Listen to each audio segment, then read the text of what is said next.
निमित्त कसं तुम्ही असं नियोजन केलेलं आहे? जगद्गुरू तुकोबराय यांची ही पावनभूमी आहे. इथं राहणारे सगळेच भाविक भक्त आज तुकोबरायांच्या नावाचा गजर करतात.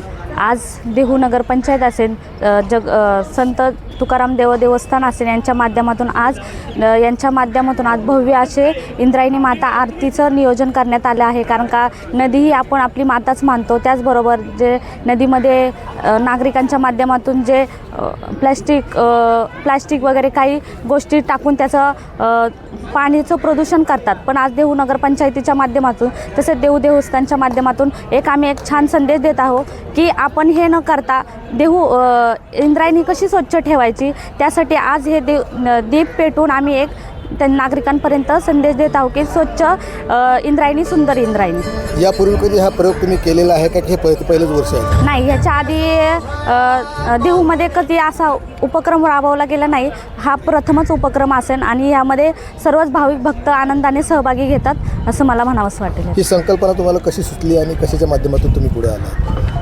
आज देहू देवस्थान असेल, देहू नगरपंचायत असेल, प्रशासकीय मुख्य अधिकारी असेल, सर्व नगरसेवकांनी यांच्या आचारांनी विचारांनी ही संकल्पना आमच्यासमोर मांडली आणि त्याचाच आम्ही पाठपुरावा करून आज हा उपक्रम राबवत आहोत. यामध्ये किती लोक सहभागी होतील, काय अंदाज जवळपास 700-800 तरी नागरिक या ठिकाणी उपस्थित असतील. आणि ही इंद्रायणी माता तुम्ही जी म्हणता की आपली माता आई आहे, तिची स्वच्छता तुम्ही कशा प्रकारे करणार आहात? आज इंद्रायणी माता असेल तर आमचे काही कर्मचारी असतील, जे जलपर्णी असेल, प्लॅस्टिकमुक्त देहू असेल, जे नाल्याचे पाणी गटाराचे त्याच्यामध्ये सोडले, तर प्रशासनाच्या माध्यमातून आम्ही हे सर्व मिळून रोखण्याचं काम गेले कित्येक दिवस करत आहोत.